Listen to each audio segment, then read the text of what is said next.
की आज के आनंद की रामचंद्र भगवान की जगह होम की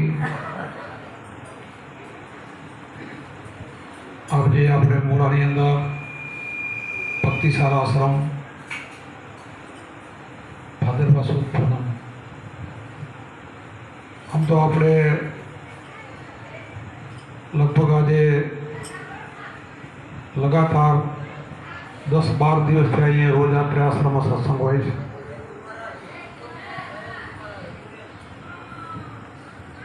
खूब आनंदनी बात है।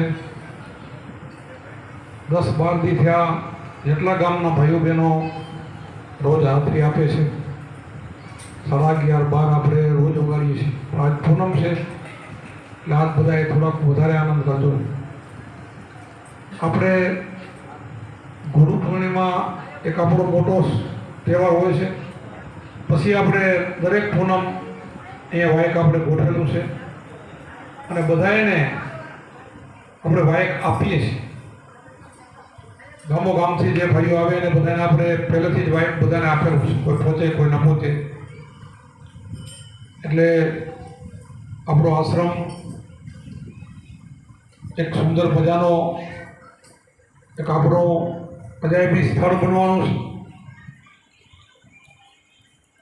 आम मने तो थोड़ुंक अंदरथी एम पण थाय के तमने बधाने आ 2 वर्षनी अंदर आपणे केटલું બધું કામ કર્યું છે કે વધારે ન દાબીએ તો સારું।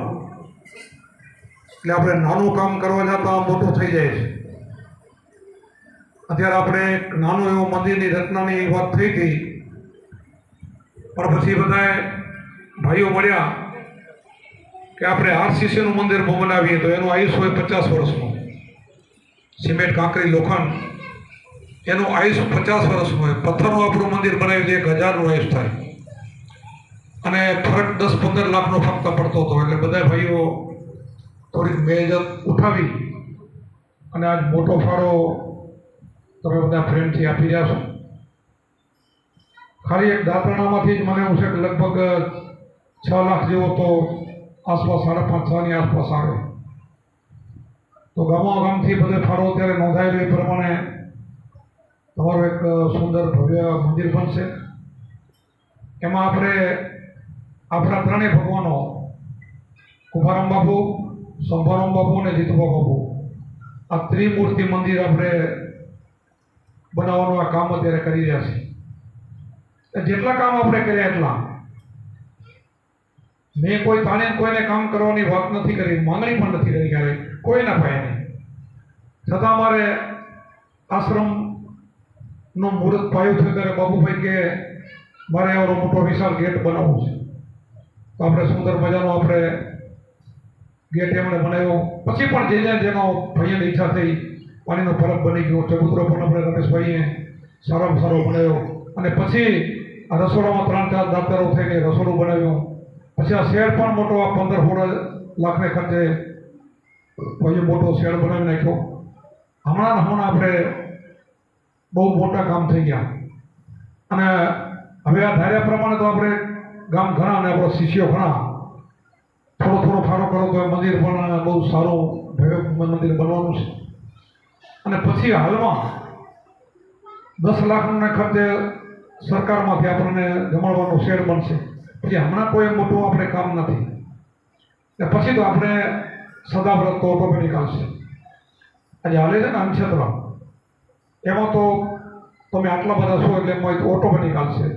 कोईने मने उर्मीमां आवी जाय तो एमां मोटी वात कांई नथी, ए तो हाल्या ज करशे। એટલા માટે અત્યારે આ મંદિરવાળું કામ આવ્યું છે એટલે બધાને થોડી થોડી તકલીફ પડી રહી છે, હું જોઉં છું। मारी तो मांगणी आवड़ी नथी आवडું मंदिरनी, पण पछी पत्थरनी वात आवी के हुं बोली न सकूं। एक मंदिरनो 1000 वर्षनो आयुष्य थतो होय तो माराथी न बोलाय के ओनी आयुष्य 50-60 वर्षनी छे अने थोड़ा डिफरन्समां थतो होय तो पछी मैं आ पण पाडीश। એટલે मारो भाव नथी एवो नहीं, पण वधारे कोईने दाबवा एवो भाव मारो बहु नथी।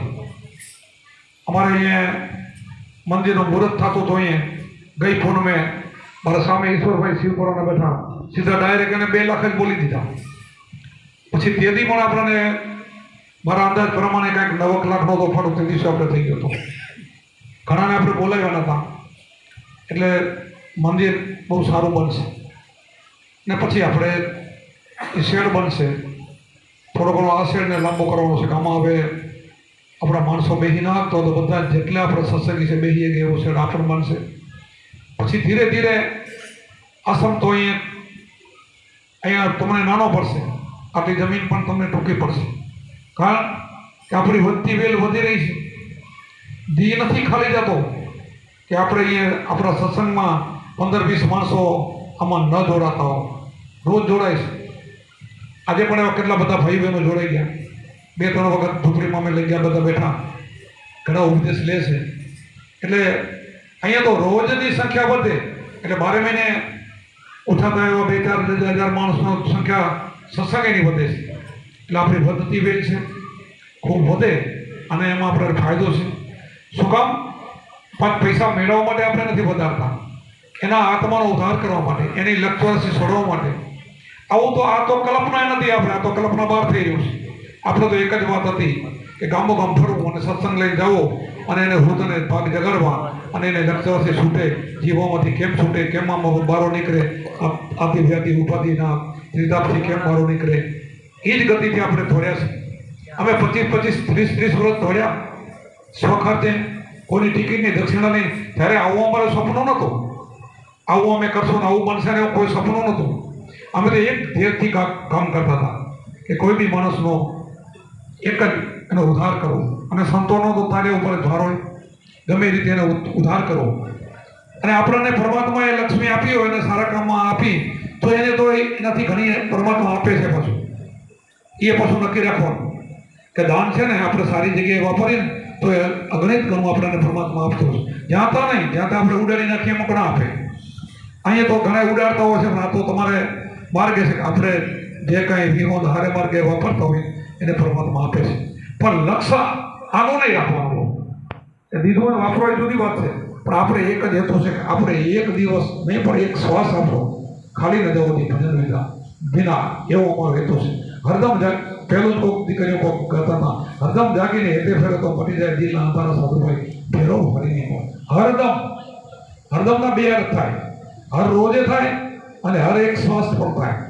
એક શ્વાસની 3 લોકની કિંમત છે. કેટલી? 3 લોક. એક શ્વાસની કિંમત 3 લોક. કેમ કે પાતાળ લોક, મૃત્યુ લોક, ભારત જેવા 9 ખંડ અને ઉપર સ્વર્ગ લોક. 3 ફેરા કરો ને એટલા બધા આપો તો એક શ્વાસ વેચાતો ન મળે. એક સ્વરની કિંમત છે તો આપણો એક શ્વાસ પરમાત્માનું નામ ઉપર જશે. આટલા દિવસ જ્યાં સુધી ગુરુ નતા ત્યારે આપણા શ્વાસ બધા શું હતો? ફેલ થતા, બધા ફેલ. એનો એક સંતો એક દ્રષ્ટાંત બનાવ્યું છે. શ્વાસ ફેલ જાય ને એનો દ્રષ્ટાંત સંતો બનાવે, દ્રષ્ટાંત પછી લાંબુ હાલે. એમાં દ્રષ્ટાંત એવું બનાવ્યું, એક રાજા હતો. એ રાજા જંગલમાં નીકળી ગયો હતો, ઘોડેસવાર હતો, જંગલમાં ઘણા રસ્તા હતા, એમાં રસ્તો ભૂલાઈ ગયો. મોટું જંગલ હતો, આખો દી ફરી થાક્યો, અંધારું પડી ગયો, રસ્તો ન મળ્યો. એને પછી નીકળ્યો ક્યાં? રસ્તો જડે નહીં. રાત પડી ગઈ, હિંસકમાં સિંહ ને વાઘ ને ચિત્ર ને એવો તો જનાવરો, એવું બધું મોટું જંગલ હતું. જંગલમાં ભૂલો પડ્યો. રાજા હોય તો બીક લાગે, એને બીક લાગી કે હવે મારે જવું ક્યાં? હવે જનાવર આવશે, મને મારી નાખશે ને ઘોડાને મારી નાખશે. ઘોડાનું જે થવું હોય થાય, પણ હું કોઈક મોટા ઝાડ ઉપર, મોટું કોઈ તારનું ઝાડ હતું એના ઉપર ચડી ગયું. ચડીને ઉપર જોયું ને તો 2-3-4 કિલોમીટર ઉપર દીવો ભરતો હતો, ક્યાંક બળતું હતું. એને થોડુંક અહીંયા અગ્નિ દેખાય છે, બળતું છે, અજવાળું છે, તો અહીંયા કોઈક માણસ હોવો જોઈએ, તો મારે એ દિશામાં જવું જોઈએ. એ દિશામાં જંગલમાં આવ્યો, ઘોડા ઉપર ચડી ત્યાં પહોંચી ગયો. ત્યાં જાય તો એક ભાઈ, કઠિયારો ભાઈ, લાકડાનું કામ કરીને કોલસાનું કામ કરતો હતો. એ જોઈ ગયો તો રાજા હેઠે ઉતરે એવા ઘોડો લઈ લીધો અને બાંધી દીધો. રાજા તો બહુ થાકેલા, બહુ ભૂખ લાગી હતી કે રાજાને કે જમવું છે? તો કે બહુ ભૂખ લાગી. એના ઘરાઈ હતો એને જમાડ્યો. પછી એના જે કાંઈ કૂતરા એના હતા એ વસાવી દીધા. ભોય રાજા હોતા તો એવી નીંદર આવીને આખી રાત ઘસઘસાટ હોતા, ખાઈને ખાઈ લીધું. સવારમાં ઉઠ્યા, રાજા કે તે મને જીવન દાન દીધું છે, તું માંગી તને આપું, તું જે માંગને આપું. તો કે ના, મારે કાંઈ જોતું નથી, મારે તો આમાં આનંદ છે, હું મસ્તીથી ખાઉં પીવું, મોજ કરું. તો કે તું માંગ, હવે તો આ ધંધો તું છોડી દે, હું તને સોનાની લકડી આપું. તો મારે કાંઈ નથી, મારે તો આમાં જ ગુજરાને રહું, મને આ જ ગમે છે.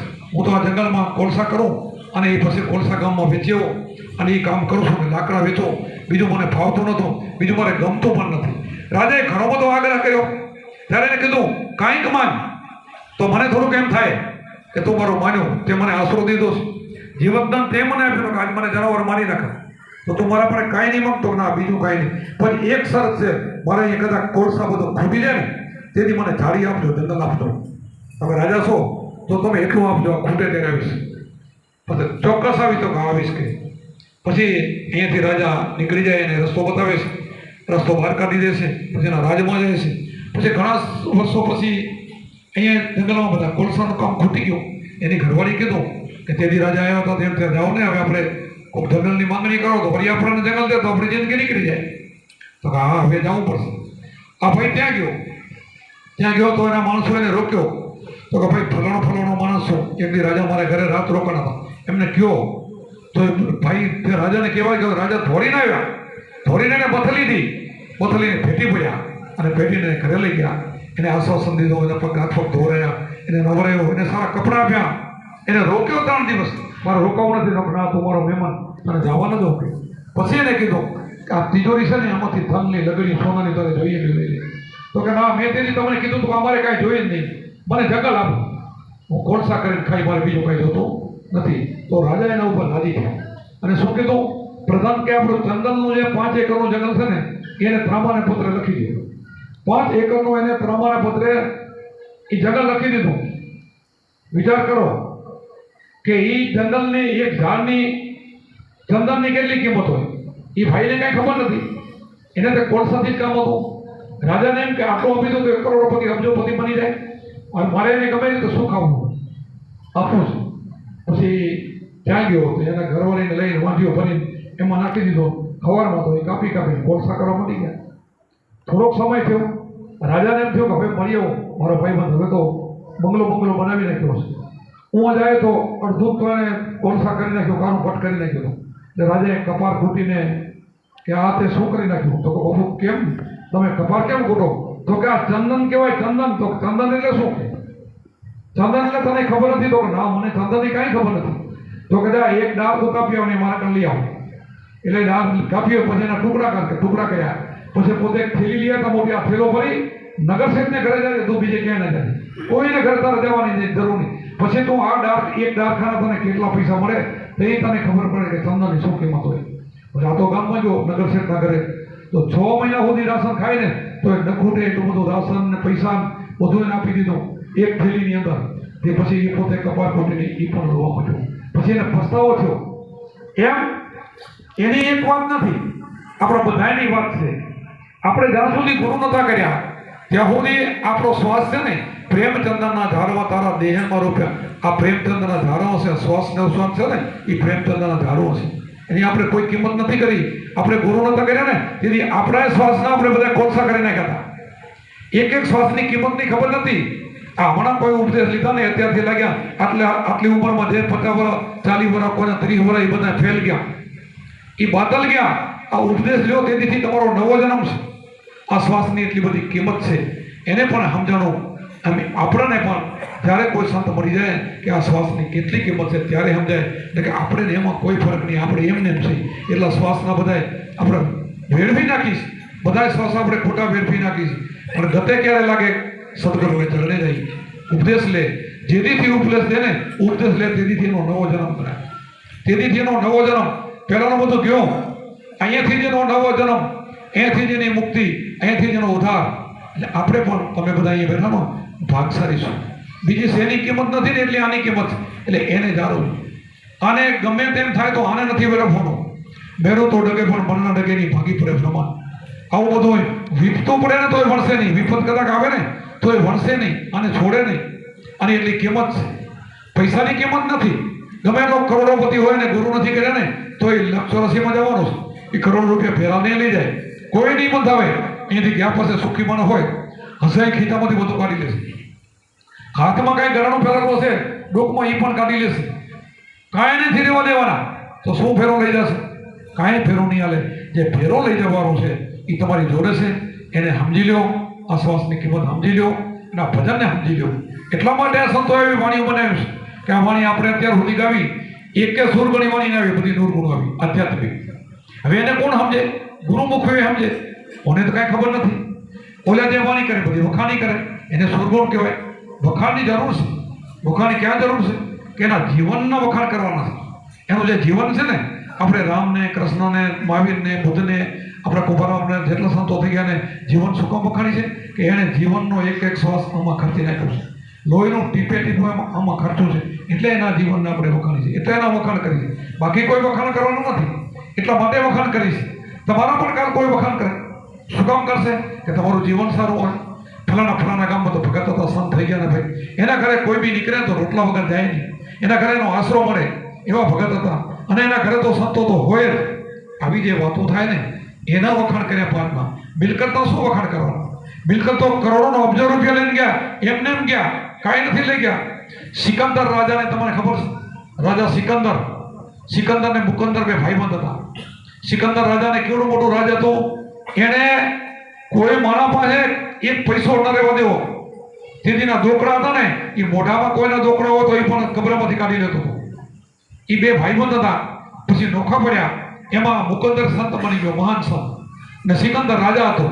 સિકંદરને એક જ હતું કે બધાના રાજ પડાવી લેવાનું, બધાને મારી નાખવાનું, બધાનું લઈ જ લેવાનું. શરણે આવે તો ન મારે, ન કે મારીને પણ રાજ એનું પડાવે. બધા રાજ જીતતો આવે એમ કરતા કરતા છેલ્લું એક રાજ વધ્યું હતું. પછી એને જીતવા માટે એ બધા જતા હતા. મોટું લશ્કર લાખોનું એ લઈને જતો હતો. હમો તો રાજા નાનો હતો. જતો હતો તો એક રસ્તો તો વચ્ચે નદી હતી. એ નદીના રસ્તામાં એનો ભાઈબંધ મુકંદર હૂતો હતો. વચ્ચે હૂતો તો રસ્તામાં તેના સિપાહીઓ દોડીને આવ્યા કે ભાઈ ઉઠ, અમારા બાદશાહની સવારી આવે છે, એ રસ્તામાંથી ઉઠી જા. તો તમારો બાદશાહ છે કોણ? તો કે સિકંદર. અરે સિકંદર તો મારો નાનપણનો ગોઠિયો મારો ભાઈબંધ છે.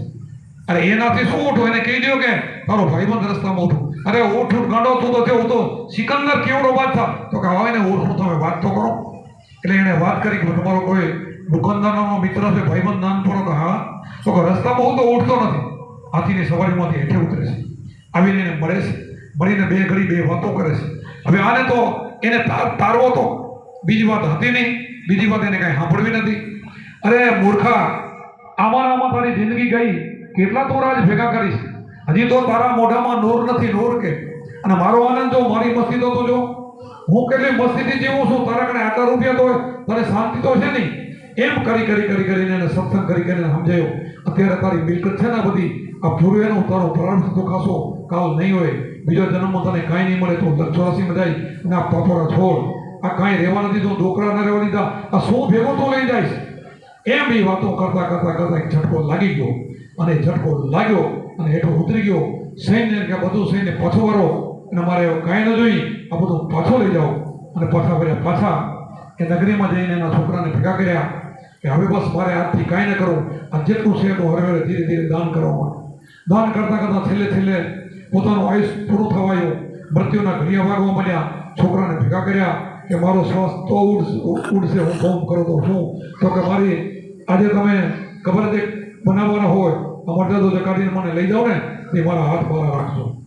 સમસાની યાત્રામાં મારા બે હાથ બારા રાખજો કે કાંઈ લઈ જતો નથી. અને ખરેખર સિકંદરી જનાલાની અંદર બે હાથ સિકંદરે બારા રાખ્યા. એને લાગી જવી જોઈએ. આપણને પણ આવી લાગી જાય ને તો આપણું કામ થઈ જાય. આવા માણસો તો લાગી ગયા છે. જેસલ બારવટી અને વાલિયા ભીલી તો રોજ વાતો કરું છું, એમ બધાને લાગી ગયું. આપણા બુદ્ધ, મહાવીર બધા સંતો થઈ ગયા. એ રાજાઓ હતા, બધા ક્ષત્રિયો હતા, બધા એમાંથી બધા ભગવાન બની ગયા. બધું છોડી દીધું. આજે પણ ઘણા ઠેકાણે તમે જુઓ કેટલો વૈભવ. આ જૈનમાં તમે જુઓ વેપારીઓને અબજો રૂપિયા હોય ને એના મહારાજ બની જાય છે, દીક્ષા લઈ લેતા હોય છે, લાગી જાય છે. એમ બીજામાં આપણે નથી લગાડવા.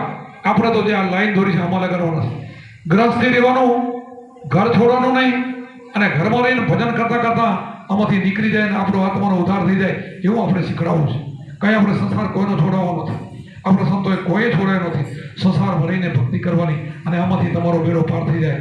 અહીં જાગતા તમારું કામ થઈ જાય. જીવતા કામ, જીવતા મુક્તિ, મર્યા પછી નહીં, પછીનો કોઈ ઉદ્ધાર નહીં. આમાં આપણે મુક્તિ કરી લેવાની છે. જાગ્યા ત્યાંથી હવાર, જાગ્યા સોયનર અભય પદ પાયા, હૂતોને જમે ખાયા. જાગ્યા સોયનર અભય પદ પાયા, હૂતોને જમે ખાયા. જાગી ગઈ, અભય થઈ ગયા, એનો ભય ગયો, એની ભ્રમણા ગઈ, બીક બધી મટી ગઈ કે મારે આમાંથી કંઈ મરવાનું છે નહીં. શું મરે? દેહ તો કાંઈ આપણો છે નહીં, અને દેહને આપણે લાગે વર્ગે નહીં.